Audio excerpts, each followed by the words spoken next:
Welcome back into the Lions 24/7 podcast. We have arrived at Penn State's first ever college football playoff game, nearing kickoff here in Happy Valley. It could be a cold Saturday afternoon. SMU making the trip up from Dallas. Number 11 seed Mustangs taking on the number 6 seeded Penn State Nittany Lions. Penn State's favored by 8.5 for this matchup. First time these two teams have met since 1978. Only the third installment of this series all time, and the winner will advance to the Fiesta Bowl national quarterfinal against Boise State. Before I bring in Mark Brennan and Daniel Gallen to help us really set the stage for this matchup, I want to encourage you to check out our last episode in case you missed it. It dropped on Wednesday morning, and it featured a really great, thorough breakdown of what the SMU Mustangs are bringing to campus this weekend. We had Jacob Richmond on from LoneStarLive.com to give us a breakdown of the top players to watch and the path thus far as a year one member of the ACC for SMU. Additionally, we broke down the latest transfer portal updates with Tyler Calvaruso that included an early week commitment from former USC receiver Kyron Hudson. So check out that episode. We went into a bunch of different names that you need to know about right now as the Nittany Lions explore the transfer portal. But the rest of the way here, we are locked in on a Saturday showdown between Penn State and SMU. Mark Brennan, Daniel Gallen join me now. And fellas, we've talked a lot way back since last January, it feels like, about could Penn State get through and knock their way into the 12-team playoff. We have our answer. And as James Franklin said this week, everyone across the country was essentially competing to either have a bye or a home game when it came to this weekend right before Christmas. He said they achieved one of those two goals. And Mark, right now, you look in front of Penn State's path. A lot of people think it's very fortuitous for how it lines up. We'll learn more about it later if they earn the right to move on. But they've got to take care of business against SMU. And I think most importantly, they've got to respect the opponent that's in front of their face this Saturday. Yeah, and they've done a good job of that all season. Even though they were in some tight games with USC, Minnesota, I don't think that was an instance of looking past anybody. I think you could chalk some of that up to slow starts, sloppy play at times. But I do think that they've respected their opponents. I think getting this game at home is really big. The weather is going to be a factor. So I think everything is right there, kind of laid out for them. We mentioned it before, but you don't want to say any path is an easy path, but when you look at what confronts other teams, you just wonder if this isn't a little bit easier. So, yeah, you better respect this opponent. And then if you're fortunate enough to get by, you better really, really respect Boise. But everything's kind of laid out there for Penn State. And now it's up to the coaching staff and the team to take care of business. Yeah, it's not a blue blood here in this game or the next game, but these are two teams that certainly earned their way into the playoffs in their own right. Like Penn State, SMU, conference runner-up, they fell by 3 points to Clemson in the ACC title game last Saturday. It was a really impressive rally after a rough start for them in Charlotte. Meanwhile, we know Penn State's coming off a 45-37 loss to Oregon in the Big Ten title game, and a lot to take away from that game. We'll see how much carries over into this matchup, but one factor that's not a part of Penn State's plan anymore is Beau Pribula. And we laid that out earlier this week, Daniel, regarding Pribula's entrance to the transfer portal. If you followed our coverage at Lions 24/7, you know he hasn't waited long to go out and about to different campuses. He was already at Missouri, a few others lined up this week, Big Ten schools, SEC. We'll see where it goes for Beau Pribula, but it's not going to lead to Beaver Stadium this Saturday. Thus, we've got a bit of a new look complexion to the Penn State quarterback depth chart. James Franklin provided further clarity on that after Wednesday practice when we caught up with him. Yeah, James Franklin, after leaving the door open on Monday that they're looking at both Ethan Grunkemeyer and Jackson Smolik for that number 2 spot, he came out and said that Grunkemeyer will be the backup quarterback on Saturday.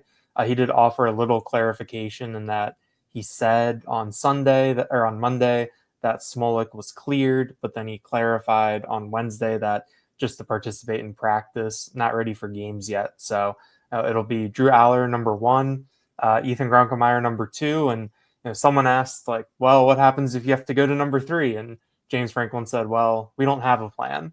And you can read into that what you will in terms of, competitive advantage and all that. My personal opinion, if you lose 2 quarterbacks over the course of a game, it is what it is. Like even if you were going like Aller, Pavula, Grunkemeyer, you'd still be putting in a true freshman with zero experience. So like no team is really built to withstand that. I know you're supposed to think of everything as a football coach, but I didn't read as much into that as it seemed other people were. But I think that we've heard a lot of really good things about Ethan Grunkemeyer.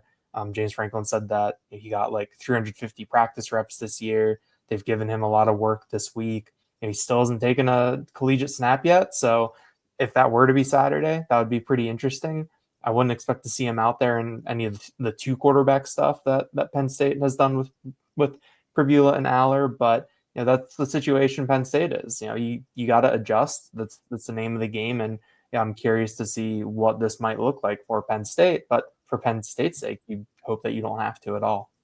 The only quarterback ranked more highly than Ethan Grunkemeyer coming out of high school signing with Penn State is Drew Aller. And these two guys share a quarterback, a trainer back in Ohio, and Brad Bendler. There's a lot of familiarity between those two predating their time at Penn State. And now there they are residing at number one, number two on the depth chart as Penn State prepares to play SMU. And you bring up a good point, Daniel, and I'm going to throw it your way now, Mark. I don't think there's an expectation that those 5, 6, 7 snaps that Bo Prabula was getting on a regular basis are just automatically. Now you're going to see Ethan Grunkemeyer, who we know is a good athlete. I don't think he's a Bo Prabula athlete, but he is a really solid athlete. But I don't think you're going to put him in a situation unless you need to, where the ball's in his hand in this particular moment on Saturday. I could be wrong. He could be looking great behind the scenes. Maybe they have a package in place for him. But if we're taking the Prabula package off the table, we heard Andy Kotelnicki frame it as, well, there's one cog and you got to replace it with another cog. What do you think that other cog might look like? Could it be direct snaps to running backs? Could it be just more Tyler Warren getting quarterback? Or could you just let number 15 handle more opportunities at quarterback? What's that line? I think he doth protest too much. When Seth Engel asked James Franklin if Tyler Warren might be the third QB, he went off on like 30 seconds of saying he's not going to talk strategy, which I think he was basically talking strategy. So, yeah, I mean, I agree with you. I mean, first of all, when we're there at practice and we're there for what, 10, 15 minutes, whatever it was, but you were not seeing the balance in reps between QB1 and QB2. It made it very difficult for the idiot who was taking photos, this guy, to get a good photo of Grunk. And I told you guys there was one situation where Aller took like 5 or 6 reps, and then Grunk went to take a rep, and everybody started moving to the next to the next drill. He didn't get to throw the ball. So I think you're looking at the Drew Aller show at quarterback. And I think if they are going to do something, it's going to be Tyler Warren getting that direct snap. And we also don't forget, I mean, we saw definitely Nick Singleton, and I think Katron at least 1 or 2 occasions getting Wildcat snaps. So there are different things that they could do. The issue is when you do those things, if you're direct snapping it to Tyler Warren, and I think I mentioned this earlier in the week, you don't have Tyler Warren at another position to draw the attention away. So that's going to make it maybe a little trickier. But I think it's the sort of thing they could overcome because they've been so multiple, they've been so versatile, they've had so many guys doing different things throughout the year. So to me, that's not going to be the big issue. I think the big issue is going to be if Aller gets banged up. I always say it, knock on wood, we don't want to see anybody on any team get hurt, but we know that injuries can be a part of college football. And if he gets banged up, now you're looking at a player who has 0 snaps. And I get it that he had 350 or whatever it was snaps in practice, Grunk.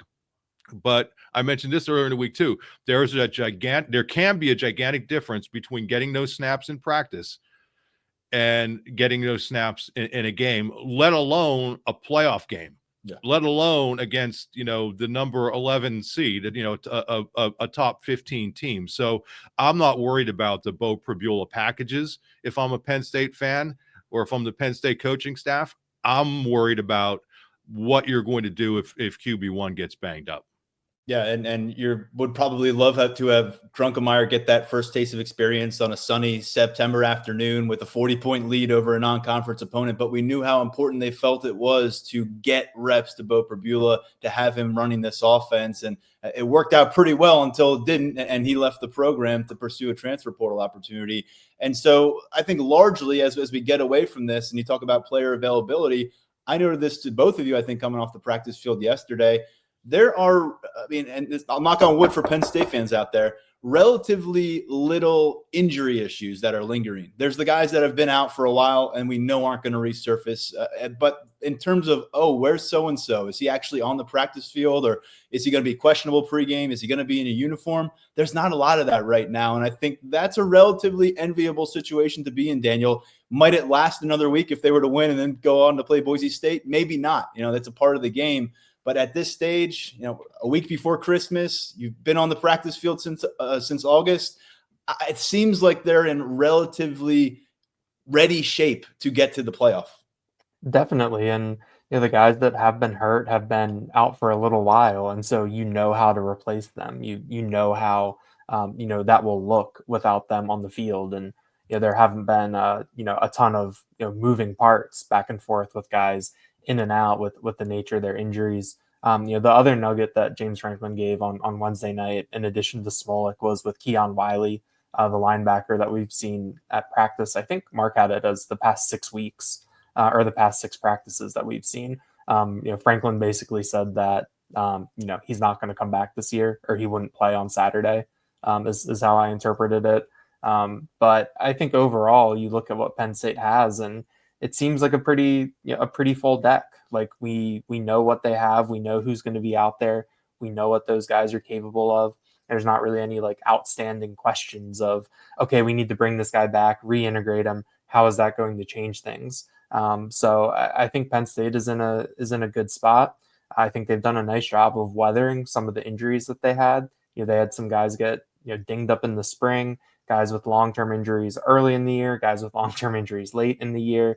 And all things considered, they didn't get hit with like all the injuries at one spot, like happens sometimes. So I think that they're in good shape health-wise moving forward. But like you said, we'll see if there is a next week. Like, it's a physical game. They're entering new territory now. This is going to be game 14. And then you extrapolate it out, ton of games for these guys. So I think that'll be something to monitor if this continues. It's the first game 14 for this program since January of 2017, when they played USC in the Rose Bowl to finish off a year in which they won the Big Ten championship, finishing that year 11-3. Just a couple other notes there. Elliott Washington, came back in the Big Ten championship game. He had missed the last couple regular season games. Was relatively limited in his snap usage against Oregon, but with a couple more weeks under his belt of recovery from his unspecified injury, probably look for him to take another step forward. He was a really key component at cornerback behind those two starters. And then Harrison Wallace, he went from being out against Maryland to questionable before the Big Ten title game to producing some really important plays for them, including a touchdown late in that matchup in Indianapolis. And I wanted to note, just keep an eye on Omari Evans when it comes to that potential direct snap situation. We've seen him take a couple carries this year. We documented in the past how he was a high school quarterback, so there should be some comfort level there. Just one of those scenarios where, Andy Kotelnicki says this offense could get more versatile in the playoffs, and maybe that's just a piece to monitor moving forward. When we get into matchup storylines, Mark, the weather and the crowd impact for SMU has been a key talking point all week. They've been practicing in essentially 70-degree weather throughout the week down in Dallas. They play in front of 32,000 fans when their home stadium is full. Both of the things are going to look very different when they show up on Saturday for this game. Are we making too much of a deal about it? Or is it something we simply cannot know the impact until this game gets rolling? No, I mean, I think in our predictions, and I sent this to you guys a couple of days ago, Underscore Tom, one of our moderators, had a pretty good point that SMU played in the Fenway Bowl last year against BC, was it? And just didn't really do anything. And that was with temperatures in the 40s. So, yeah, I'm looking at it right now. I mean, real feel between 8 and 26 degrees.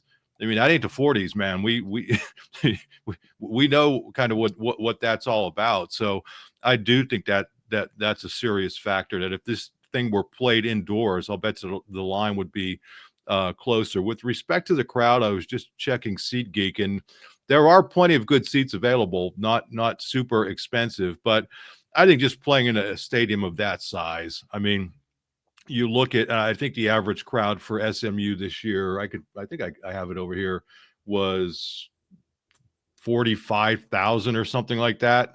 Don't they have a 32,000 35, yeah.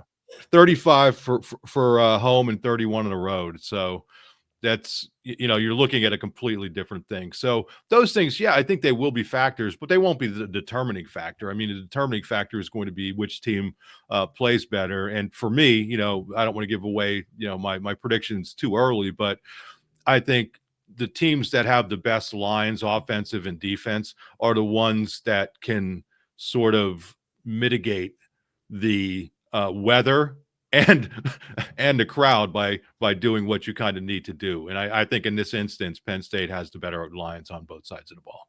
The SMU reporter we had on earlier this week, Jacob Richmond, he did note that by the time that ACC title game got into the fourth quarter, late stages, it was into the high 30s. But to your point, that real field temperature in the teens, maybe single digits during this game, that's just a different challenge for everybody out there. And a preemptive thank you to your daughter, Grace Brennan, who's going to be on the field down there, hopefully layered up, taking photos for us throughout the afternoon on Saturday. And I'll be texting her saying, "Oh my God, it's so hot in this press box. I wish they could turn the heat down a little. You could barely breathe."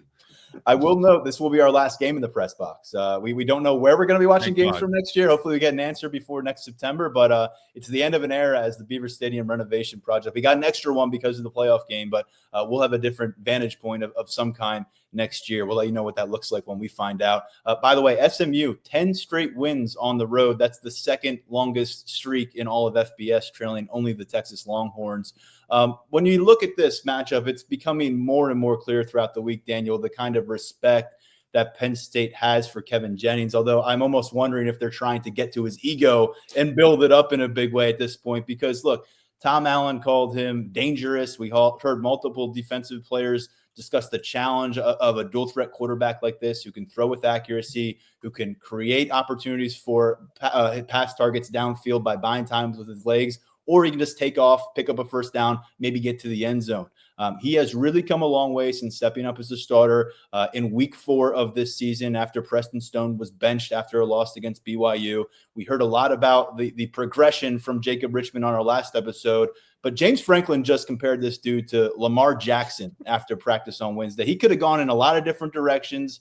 Could have stuck with someone familiar maybe here in the Big Ten. He went to an NFL MVP, former Heisman Trophy winner, Lamar Jackson, and he says that's what the style of play reminds him of. Daniel, this is a heck of a threat coming to town. We don't know how SMU is going to react to the conditions around them, but we do know that their trigger man, despite some moments where he had 5 turnovers on the road at Duke, an overtime win, had a bit of a rough first half like much of his team last week against Clemson, but here he comes to town, and people are talking about him already as a dark horse Heisman Trophy kind of candidate for 2025. What do you make of this challenge? Yeah, Franklin must be watching a lot of Ravens games between comparing Drew Aller to Lamar Jackson, comparing Kevin Jennings to Lamar Jackson. I think this is the most I've heard him mention an NFL quarterback in my time on the beat. But, we talk about going to practice, and we always kind of joke that we see the same things every time, that, we're in there to see our 15 minutes of ball security and some routes on air, some O-line, D-line one-on-ones. But yesterday we actually saw something that we hadn't seen before. Which was, we've heard a lot about how Kevin Jennings can extend plays. Kobe King called it the second play. And we saw a good example of that. They were running a drill where, Jackson Smolik or Jack Lambert would take the snap. They would have two wide receivers out to the right with, corners on them. And they would take the snap, throw to one of the wide receivers in rhythm. Then they would get another snap, and the other wide receiver was still running his route, kind of in a scramble drill type way. And then the quarterback would throw again. And so I think that's what you see to get these guys used to covering for longer, to having a literal second rep, a second play, as we saw in practice. And I thought that was really interesting. That's something unique.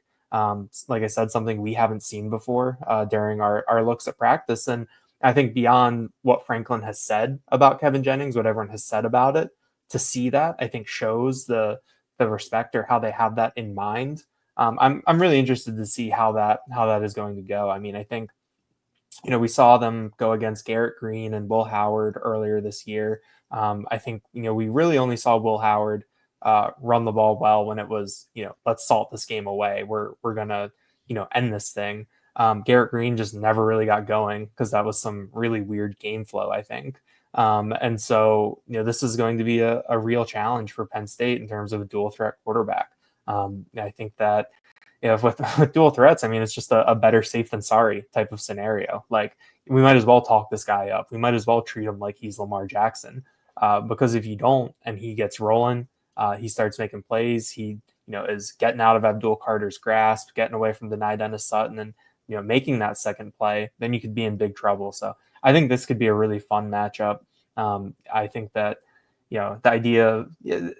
It's just cool. I think that this is a unique story given how he came into this year, and where he's ended up and what this could mean for his future, and kind of his trajectory, I think mirroring the trajectory of the program a little bit. So that it'll be a fun storyline on Saturday.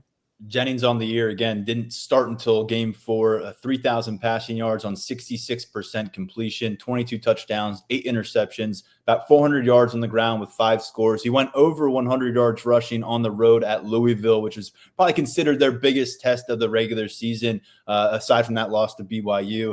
Probably the biggest crowd they probably faced on the road, about 60,000 at Louisville. He went 21 of 27 passing that evening, and he also went for 113 on the ground to get a road victory. His worst game, and maybe James Franklin has already dialed up his old buddy, 5 turnovers against Duke and Manny Diaz. And so just keep that in mind as he makes the trip here to Penn State. He's not been a perfect quarterback throughout the way, but it's a team around him that has helped with some of those warts, and he's really picked it up recently as well. When we talk about quarterback play here at Penn State, we're getting used to the idea of Drew Aller being here for next year too. He confirmed that earlier this week that he plans to return for 2025, but Mark, this is the next step in the national narrative and the local narrative. And when you talk about that legacy word for the former #1 overall quarterback recruit, we've seen him through 2 full seasons essentially now. We saw him in a Big Ten championship game, take some lumps, have some turnovers, but also show a lot of fight in helping lead Penn State back to the brink of pulling off a comeback in Indianapolis. And now, again, teammates are saying that there's momentum with Drew Aller's announcement. Teammates are saying that it gives everybody a lot of faith moving forward for the future of the program beyond this playoff run. But here we are in this playoff run. What do you make of Drew Aller's opportunity ahead of him and the way he is entering this opportunity? Well, we look back to the Oregon game and everybody wants to focus on the mistakes, and rightfully so, but he also made some unbelievable clutch plays in that game. He made clutch plays against USC. I mean, he's made some really clutch plays throughout the season. And the other thing he's done is, let's compare it. I mean, Kevin Jennings, 4.1 yards per carry, 5 rushing TDs. Drew Aller, 3.96. So I'm not saying that he's as athletic as Jennings, but he's become a very intelligent runner. I don't know the numbers. Maybe Pro Football Focus has it, but the number of times that he's run and gotten a first down, to me is just like it's kind of like, wow. I mean, just finding the right time to hurt teams with his legs. So he's become more well-rounded. And he obviously is great at finding the tight ends and the running backs. And I wonder, and I'm not saying he's not finding the wide receivers, but I think that's kind of the next step is having everybody kind of involved. And that's where I think this offense could be just super, super dangerous. But you asked several questions about it during the week, Tyler, and to have a guy in a natural leadership position come out at this point and say he's coming back next year, I think that also bodes well for you as you progress, if you're fortunate enough to progress through the postseason, because there's a buy-in from the leader on the team. And whether you want to admit it or not, there are other great leaders on this team. But, when the game is over, there's one guy up at the main podium after every single game, and that's Drew Aller. So his development in that sense, and then on the field in terms of making clutch plays and hurting teams with his legs, I think he's really positioned himself well for his senior season and for these playoffs. I mean, again, he made a couple of tough mistakes against Oregon. One of them, I would argue, late, that maybe that wasn't the greatest call, in my opinion. I know the coaching staff might argue with that, but he's done some good things making plays when Penn State has needed plays, and I think you're going to see that continue. I mean, this weather is going to bother him. I mean, he's been playing in this stuff since he was a kid. So it's the same thing with Grunk. By the way, if Grunk gets his opportunity, he's been playing in this stuff since he was young. So if there is a factor against Grunk, if he comes in, it's not going to be the weather. By the way, Kevin Jennings, he's a Dallas guy. So just to keep that in mind with the weather. And I had an opportunity to check out those rushing stats for Aller over at Pro Football Focus. 30 first down pickups this season with his legs. That includes at least 3 first down runs in each of the last 3 games and 13 runs of 10-plus yards. So 72 carries overall, Tyler. 72 carries. He's so been highly efficient. When he has taken off and he's picked his spots, it's usually been a positive result. He's been very efficient as a runner this year and showing off that athleticism. It also contributes to the fact that they are top 10 nationally, surrendering only 12 sacks through 13 games. He's bought them some time along the way as well, helped that number stay down. Daniel, and speaking of Penn State's rushing attack, they're coming off their hottest performance of the season thus far against a respected Oregon defense out in Indianapolis, almost 300 yards on the ground. And, of course, it was the Kaytron Allen, Nick Singleton show. And I didn't know that we'd ever see the tandem operate at that level again together, because for much of the year, Nick Singleton was banged up. For most of the year, it felt like Kaytron Allen wasn't as efficient, and the numbers reflected that, as we've seen in his first 2 college seasons. It all came together for whatever reason and against Oregon. James Franklin has said repeatedly that both of these players are the healthiest they've been in a while. And so you factor that into going up against an SMU defense that led the ACC in rushing yards allowed per game, under 100 per game. But reviewing their schedule, I'm not sure they faced anything like this Penn State rushing attack, and I want to make sure we emphasize the offensive line that is leading that rushing attack, with Nolan Rucci thriving, in the words of James Franklin, at right tackle right now. It just feels like the pieces are in place, and if they can do it against this SMU team and give Drew Aller that kind of balance, it's going to be hard to see the Mustangs taking away a win from the Nittany Lions on Saturday. Yeah, I think this is an area, and I know you have it on the rundown to talk about later on the other side of the ball. When you talk about a team making that jump from the group of 5 into the Power 4, with SMU making the move from the AAC to the ACC, the trenches are really what you look at. And that is really an area where there can be a really big difference between what you see at the quote-unquote lower levels and what you see at the higher levels. And we've seen some of those lines that Penn State has gone up against when you talk about Ohio State, Michigan, even that Minnesota front had some guys on it. Like you see, really, really good defensive linemen every week. I think SMU, when you talk about the running game, I know that, early on, I saw some things online about like, oh, well, it's low yards per game because of game flow and things like that. And so I looked, and they're only giving up 2.74 yards per carry. That's first in the ACC. And they're seeing 34 rushes per game, which I think was middle of the pack in the ACC. Wasn't the most, wasn't the least either. So this is a team that, teams have tried to run on, tried to establish the run against, and they've done really well. Up front, they have a couple Miami transfers in the trenches. You talk about, James Franklin hitting up Manny Diaz for, some info. I wonder if Rhett Lashley has also done that when you look at Diaz's connections to both staffs right now. But I think that the fact that Singleton and Allen, did that against the Oregon defense, like if they did that against the Oregon defense, you feel confident they can do it against anyone. You talk about game conditions. This might be something where you can really pound it on the ground and the cold weather, really establish that physicality, set that tone early, make it a Big Ten type game. I know it's going to be I think it's going to be an overcast game with some snow flurries. I mean, I think that sounds like vintage Big Ten. And so you could see that from Allen and Singleton. But I think that, we just know how different this Penn State offense is when one or both of those guys is playing at a high level. And the fact that both of them were at that level against Oregon, I think really makes you feel good about moving forward against SMU and potentially beyond.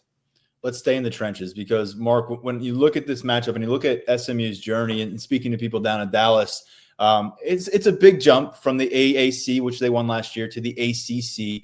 And you just wonder how your personnel is going to hold up throughout that. There's different recruiting buckets across the FBS landscape, and there's different tiers to this thing. Obviously, it's worked out pretty well for them in their debut campaign in the ACC. But one area that may be lagging behind a little bit, remember, this is a team that has more than 40 transfers, so they've been working hard to kind of plug some spots across the roster. But the offensive line, I know the numbers don't necessarily reflect that, but there was a big thought process early on when they benched Preston Stone that the offensive line may not be ready to give a quarterback enough protection, where you need a guy who has a little dual threat to him.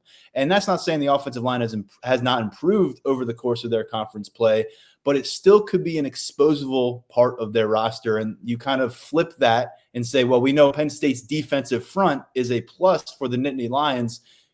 Do you see a potential mismatch there where Penn State's defensive line can set the tone after an Oregon matchup that I know really no one on that side of the ball was pleased with? Yeah, I thought Penn State played on its heels, the defense, that whole game, and you can't do that. So what do we know? We keep going back to that SMU Duke game. What do we know about Manny Diaz's defense? He is in constant attack mode, right? Man coverage, constant attack mode. And to me, that they have to get back to that. I mean, the way to mitigate Jennings is by giving him a snoot full of Abdul Carter and deny Dennis Sutton, right? Or blitzing, Jalen Reed. I mean, Rojas, get your linebackers involved. And, I'll get into it later with our predictions and whatnot, but I just think Tom Allen admitted that they did not play to their standard, especially early against Oregon. And I think that was them being on their heels, not being prepared for the tempo. And I think they will be. And I think being in attack mode, you have the personnel advantage up front. Take advantage of it by getting after this quarterback. And you mentioned it, 5 turnovers against Duke. Yeah, I mean, that's the way that you slow someone like this down, is by getting denied Dennis Sutton and Abdul Carter in his face. It's one thing to be running around and making plays. It's another to try to get away from a dude like Abdul Carter. So Penn State has to be in attack mode, even if it's at the sake of giving up big plays here and there, because I think overall it's going to end up being a better thing for you. One of the most disappointing things out of that Oregon game, 1 sack, well, 2 of the most disappointing things, and no turnovers forced. The turnovers forced, you could take all the other things that we've talked about with play calling and your own turnovers and penalties and whatever else. You force 1 turnover in that game, and it could be completely different. I know that's a big what if, but having 0 turnovers created by that defense in a game is nuts. It just should never happen. So it's going to be key for them to be aggressive and to force turnovers, even if it's at the expense of giving up a big play or 2.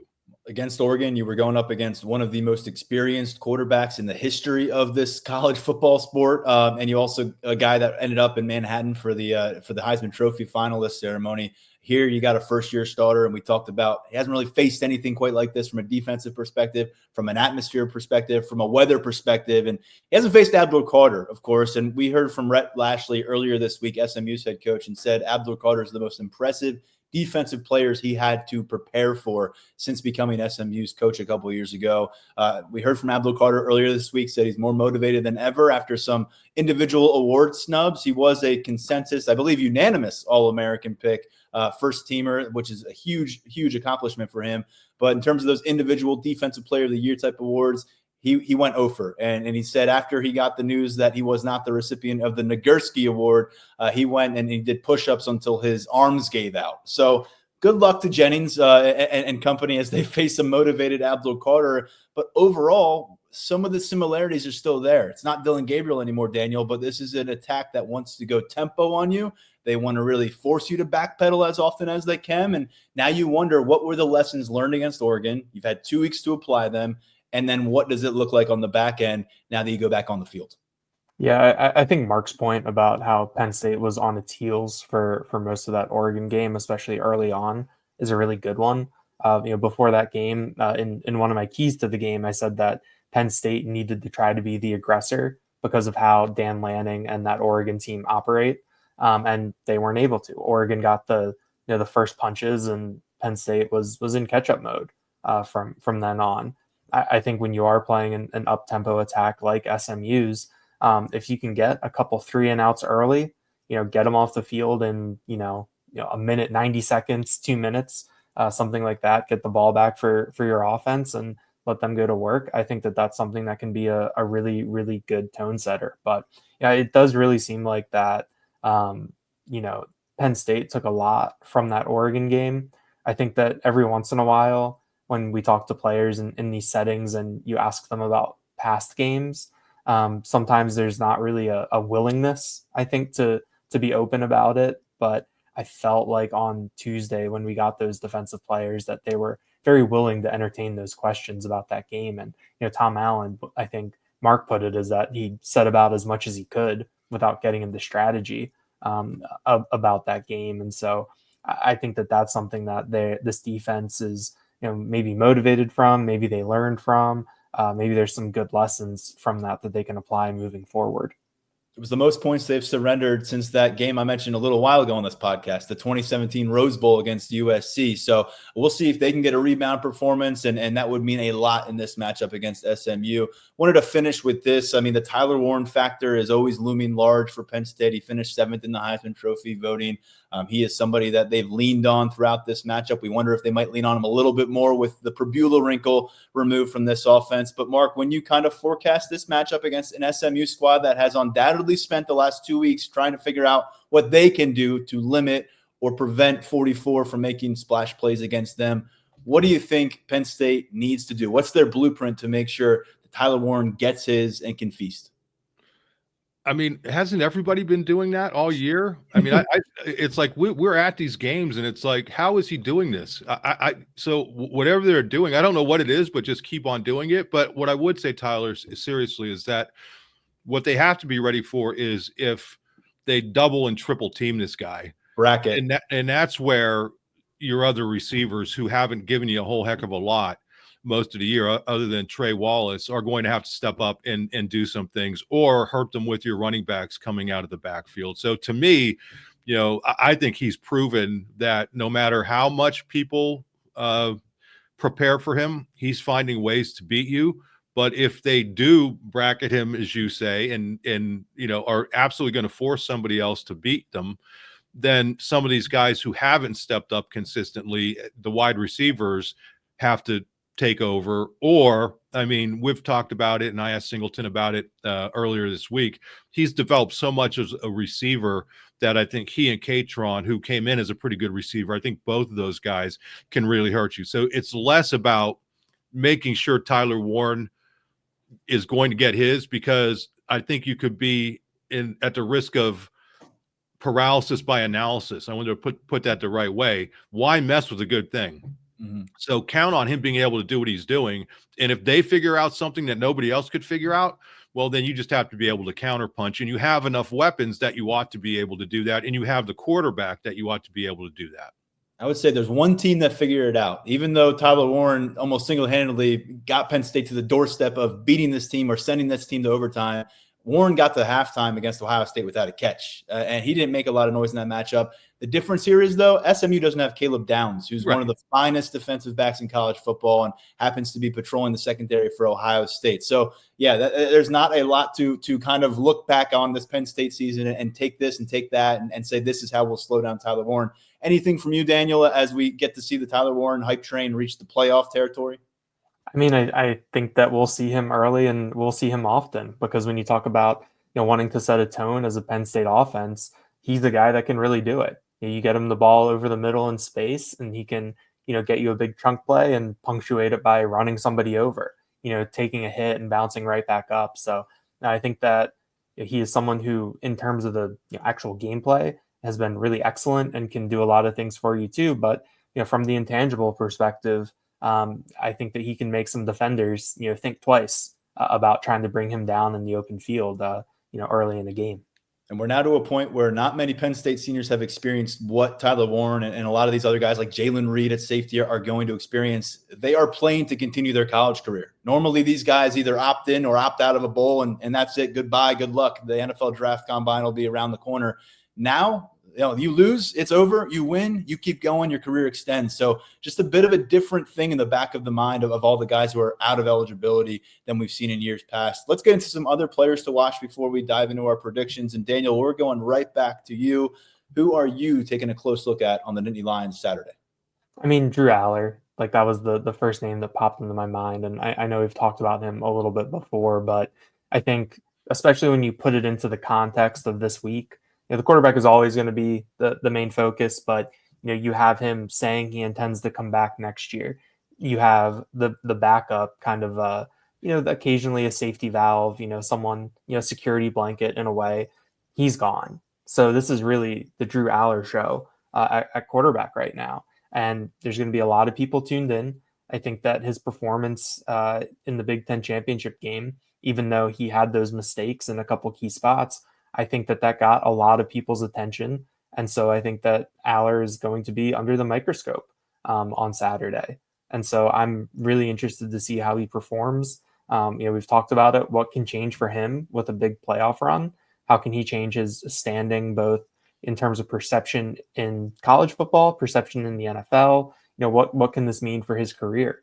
I think that's something that I'm really interested to see. And we've talked about his demeanor over the course of this season, and it really does seem like that this is a moment that he is really ready for and that he really wants to rise to. They've been kind of tossing the slogan around team facilities lately, I think. Lock the something in. And it feels like Drew Aller has been the epitome of that when we've seen him on the practice field before these games, even in the press conference afterward. He has been locked in, dialed in, and he has really become the Pied Piper of this Penn State locker room. We weren't sure. That was a true question that we had going into preseason camp, going into the West Virginia game, but I think we can pretty confidently say that is the case now as he reaches his first playoff game. Mark, what player are you focused on? I'm going to go with somebody who kind of represents a concept, I guess. Venga Ioane. I mean, I think that they haven't seen somebody this big, 6'4", 350, this athletic. And I just think Penn State's going to be able to run the ball in this game because of its offensive line. And I think Venga kind of symbolizes that. I think when we talk about the advantages that Penn State has, clearly it's going to be on the offensive line and the defensive line. So I could have gone with a defensive lineman, but I think somebody may be getting into one of the key defensive linemen in their bold predictions. So I'm going to go with Venga, who to me has had an unbelievable year. I think this is one of those games where maybe they could have some fun putting him in motion and figure out some new twists. There were times during the season I said, get away from that because you don't need it. But I think now you're in the postseason, empty everything, have fun with it, go out there and let your big dog eat. And I think you're going to see the Penn State ground game do well against a very good rush defense just because it hasn't faced a guy like this and an overall line like this. I'll go across the field, go defense, and say Jalen Reed. Daniel asked about his situation coming off of practice on Wednesday with James Franklin because Jalen Reed himself last weekend posted a photo of a pretty mangled car after an accident and basically suggested that he was in that car when it crashed, whenever it did crash and wherever it crashed. James Franklin said it'd be nice if maybe players weren't putting that stuff on social media, but he acknowledged Reed's good to go. He said he's like a son like all the other players, so glad that his safety is there, but he's also on the practice field. We think he's going to play. So with Jalen Reed, I think he's coming off of, you could probably say this for a lot of the defense, but probably the ugliest performance thus far of the season, and on a personal note and on a collective note for this defense. And so he's a very prideful player, maybe the most prideful player that we know on this Penn State roster. We know he did not appreciate some of the postseason accolades and how they didn't even mention him as a finalist. And to me, this is an opportunity, especially playing against a quarterback like Jennings who can get to the second level in a hurry. And against this SMU team, there is not an established number one target. There's not a Tyler Warren where you're like, this is the go-to guy. We got to shut him down. They got 7 or 8 players that they're able to kind of distribute the football to across the field, at tight end, at receiver. They've got very good receiving running back. So I think Jalen Reed, because of how we know he can defend the third, second, and even get into the line of scrimmage and do some things there, he is going to be really important. He needs to be Mr. Do-It-All as a defender. And I think coming off of that performance, considering, again, how prideful he is, I know he's surely motivated, not just as a playoff game, but because of how things went down in Indianapolis on the back end of that defense against Dylan Gabriel. Let's get into our predictions, fellas. And Mark, we're going to you for your score and your bold prediction. I just want to make a public service announcement here that we do not know each other's predictions before they happen. And in fact, I made my prediction like last week when I was shooting our Nitwits TV show. So just so people know, we do not know. And I don't know, at least I don't know. I think these two may be in cahoots, and they've been on the same prediction train the entire year. But anyway, I'm going to go with my bold prediction first because I think it's going to lend itself to why I think the game's going to go the way it's going to go. I'll go back to the Penn State defense being more aggressive. I think that aggressiveness is going to cause them to give up only their second touchdown, offensive touchdown of 50 yards or more this season, the first one being the 75-yard run by Joyner out at USC. But SMU has athletes that are that good that can burn you. But I think overall they're going to mitigate that with at least 3 turnovers and 1 defensive touchdown. I think that Penn State defense is going to come to play. I don't think they played up to their standard. They're disappointed in themselves for what happened at Oregon. And if they play to their standard, Penn State's going to win this game rather handily. I'm going 31-21 Penn State. What do you got for us, Daniel? I also have a 10-point margin with a 30-20 final score. I think that, I think this SMU team, I can see the upside. I can see where their arrow is pointed up, especially coming up into the ACC, almost winning the conference in their first year. We know that they have a ton of NIL backing. Like, they're a program that is well positioned moving forward. And I think that, the fact that they have, I think James Franklin said 48 transfers, and they're still here in the college football playoff. I think that shows, how they're building that program. But I think that it's kind of not necessarily ready for this level yet. I think that Penn State is battle tested going through the Big Ten, playing Ohio State. I think that Oregon game is something that they're really, really took a lot of lessons from on both sides of the ball as they're moving forward. So, yeah, I think that Penn State is 10 points better than SMU right now on Saturday in Beaver Stadium. As for bold prediction, Abdul Carter, unanimous All-American, was relatively quiet against Oregon. You can, have your reasons why that was. 6 tackles, 5 solo. I think that the job that he did in the second level was really underrated. I saw some people, grumbling about not having him rush the passer, but you saw the quickness he had and some of the plays that he made moving laterally was really impressive. And I think those were some big plays. But this time, I think he's getting to the quarterback. On 2 different occasions this year, he's had 4 tackles for loss and 2 sacks. I believe that was Illinois and Washington. I think he's going to do that again. And he's going to add a forced fumble in there on Kevin Jennings. I think that Carter, when you talk about extending a play as a mobile quarterback, I think that Carter is one of those athletes who can keep up with the mobile quarterback. And so I think that he could make it a long day for Kevin Jennings on Saturday. Not only did Abdul Carter make it clear this week that he believes he's the best defensive player in the country, he said remove the defensive part. Now, he thinks he's made a case to be the best player. And we heard from him a few weeks back that he thinks he should have Heisman Trophy buzz. So he's not lacking for confidence. And if you were to turn in that performance, would be another feather in his cap in that NFL draft prospect resume. As usual, me and Daniel have the exact same score. I think it's like the 8th time this year where we've done this. It feels like maybe 12 times we've had the same Penn State score total. I got 30-20 Penn State beating SMU, advancing to the Fiesta Bowl. If this were played on a neutral field, somewhere down the desert, down in Florida, in an air-conditioned dome, I'd have more fears about Penn State's ability to pull off the win and avoid an upset loss against SMU. A lot of respect for that pair in the backfield between Kevin Jennings and Brashard Smith, who is really a dual threat in his own right at the running back position. But I just have a lot more respect for Penn State's 1 through 11 on both sides of the ball entering this matchup, and some of the depth they present in the trenches on both sides of the ball as well. They can go to their reserves if they need to on the offensive line. They can bring in a 6th offensive lineman. I'm not sure SMU can do that against this defensive front. And then on the defensive side of the ball, there are some questions right now about the defensive tackle depth, but we know they can rotate guys in across that front. Some concerns a little bit about linebacker play to this point in the year, but I think ultimately they're going to get enough done on both sides of the ball to give them this win. And I think 10 points sounds right. For my bold prediction, I'm bringing Ryan Barker into the conversation. Remember him, kicker who won the game for this team at USC back in October. Been relatively quiet. Penn State's pounded a lot of opponents. There have been some block kicks at different times this year. And he had a miss against Oregon, but I think he gets 3 field goal attempts the first time since that USC game, and I think he converts all 3 of those field goals. One of them will be from 45 plus, which in this weather condition is pretty impressive.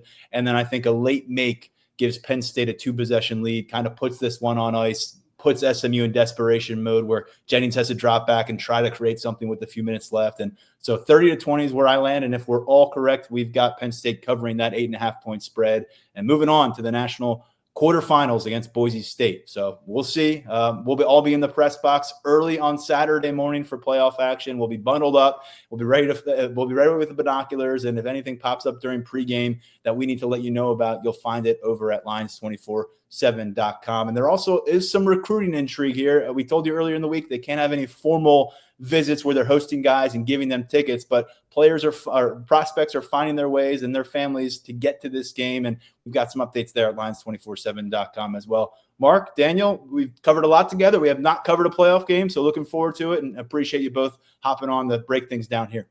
Hey, let me give one more note, please. I really want to give a shout out to Tyler Calvaruso and Brian Doan for doing a great job on all the transfer portal stuff.